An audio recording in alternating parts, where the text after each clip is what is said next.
we want an energy transition that removes energy from the climate change conversation? Yes. Well, even if some of you do not care about that, do we want an energy transition that reduces the electricity price dramatically? Yes. Do we want an energy transition that moves us towards energy independence? Yes. If so, electrification everywhere with the electricity sourced from solar, wind, and other renewables requires energy storage. And batteries hold the key to unlocking this sustainable future and to making this transition happen. We need batteries, a lot of them. Today, the batteries, lithium-ion batteries that are powering your phones and your laptops and some of the cars, the world production is barely over 1 terawatt-hour per year.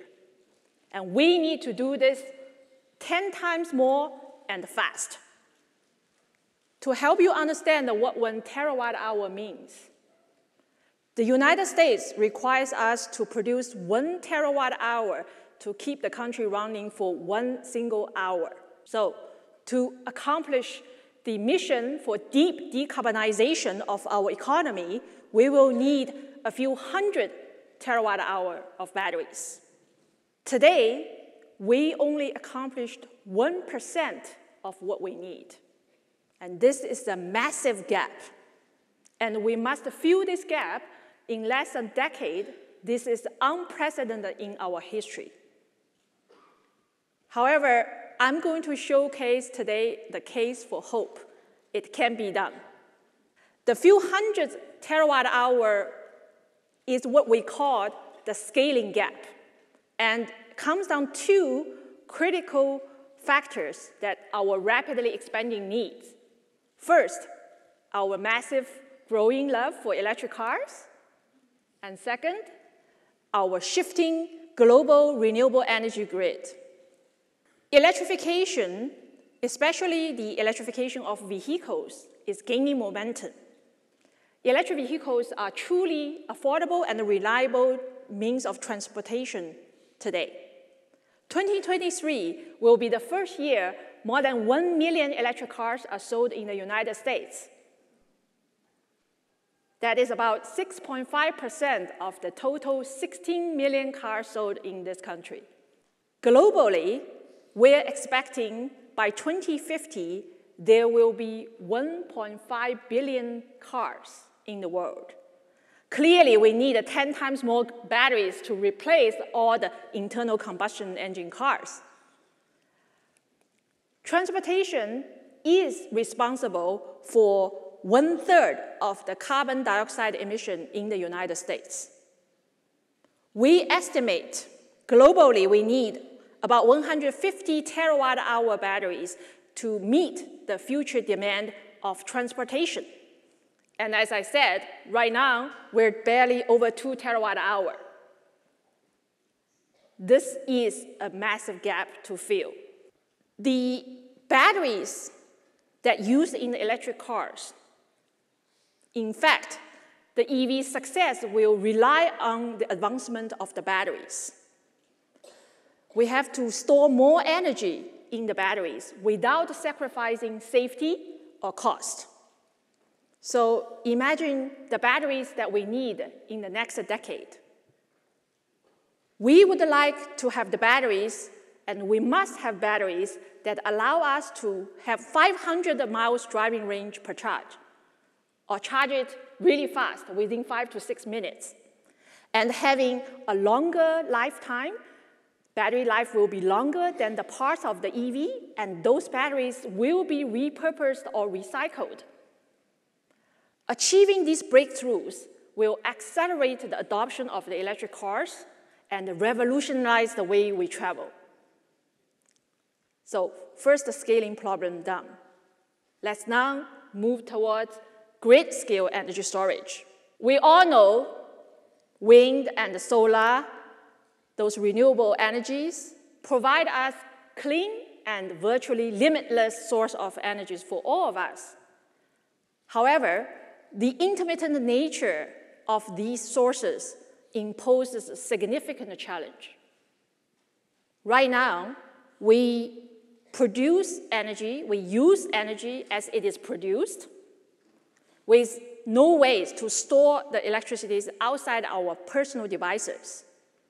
And that is a big problem for renewable energies. Wind and solar only produce electricity when wind is blowing or when the sun is brightly shining. And that may not be the time when we need energy most. So the simple idea, you would say, why don't you plug the batteries into these sources, store the energy in preparation when you need the most? Great idea, but as you are likely guessing, we really don't have such battery technologies that will allow us to do this truly at scale, at speed, at cost, and reliably. But what if we did? To achieve widespread of the use of renewable energies, humanity will require a few hundred terawatt-hour additional battery capacities. We can reduce this gap if we successfully develop the green hydrogen technology at low cost, or if we can implement advanced nuclear energy in a timely manner. But one thing for sure is that we will need to scale energy storage fast. Our recent innovations in lithium-ion batteries have prepared us into an era where batteries are becoming increasingly more reliable, more efficient, and more environmentally friendly. But personally, I think lithium-ion batteries itself will not close this scaling gap in the next decade. So at the first glance, it seems like impossible to do. It seems like we need a little bit magic, right? So before I tell you how indeed we can do it, let me tell you a personal story. My late father was a civil engineer who specializes in building hydroelectric dams back in China in the 1980s. I was fascinated by the renewable nature between water and electricity when my father explained to me how it works. Today, hydropower offers 1/6 of the world energy. I have my dad to thank as the first mentor of my life, who showed me how magical renewable energies are. Once we crack the hard problems of energy storage, other renewable sources like solar and wind will achieve much larger scale than what is offered by hydroelectricity. So I have spent my career working on what appears to be magic, with working with some of the latest exciting new battery chemistries. I don't know what all of you dream about. I dream about matter-iron interactions so that I can store as much wind solar power as possible. To me, that's the magic that is needed for the battery of the future. Today, I'm going to tell you a little bit of the magic that's coming out from my group that may give us the batteries that we need to close the scaling gap and to have it in a short time that we'll need them. Our group at the University of Chicago and the Argonne National Laboratory are working on the magic of new battery chemistries, such as sodium batteries, metal-air batteries, and solid-state batteries that will allow us to have more powerful batteries that are smaller, lighter, that can be charged within minutes, and built with abundant materials that are completely recyclable. From atom to system, we treat batteries as a complex living system. In fact, batteries are like human bodies. Its performance depends on the elements and the components of the system. A doctor seeks to prolong human life. As a doctor for batteries, that's what we do. We hope to prolong battery lives. We examine the battery materials before, during, and after use. We actually have very fancy machines. This is called advanced photon source. basically fancy X-ray machines for batteries that allows us to gain atomic level understanding of batteries so that we can effectively design better ones. And we can find ways to prolong the battery life, just like how when doctors give you a diagnosis and treatment after looking at the blood test result if you are sick. Doctors also aims to help you to achieve a more active and meaningful life. So we always have to keep improving batteries.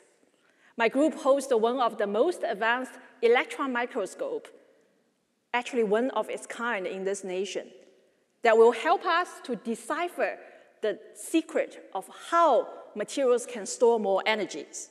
Thus, will allowing us to double or triple the energy density of tomorrow's batteries, allowing you to store more energy per charge.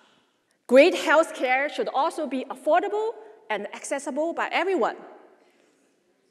Battery materials have to be the same. Our group is at the forefront of developing sodium battery technologies. Sodium, unlike lithium, is widely, abundantly available in the United States. And the batteries made with those do not require any critical elements such as lithium, cobalt, or copper. And to scale sodium batteries to terawatt hour, we can leverage the existing infrastructure designed and built for lithium-ion batteries, including the gigawatt scale factories. Today, sodium batteries still has a shorter lifespan compared to the lithium-ion batteries, but we are seeing improvements every day. There you have it, your at-home battery storage, your refrigerator for electrons. Imagine you walk into your house, in one of the rooms, you have this box that half the size of the refrigerator. It's pretty cool, small, quiet, and robust, can be charged within minutes, and is completely recyclable. And more importantly, it will allow you to run your whole house off the grid for 7 days without recharging from the grid. This is the future our team is working on. It is not a dream, it is the reality that we are working on.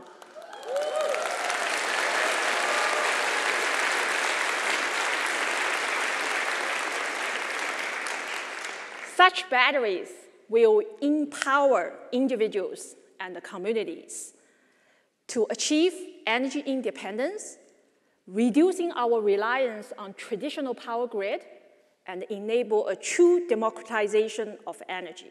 This a few hundred terawatt hour gap of battery storage is going to be very, very costly. We estimate more than $10 trillion of manufacturing investment will be needed globally.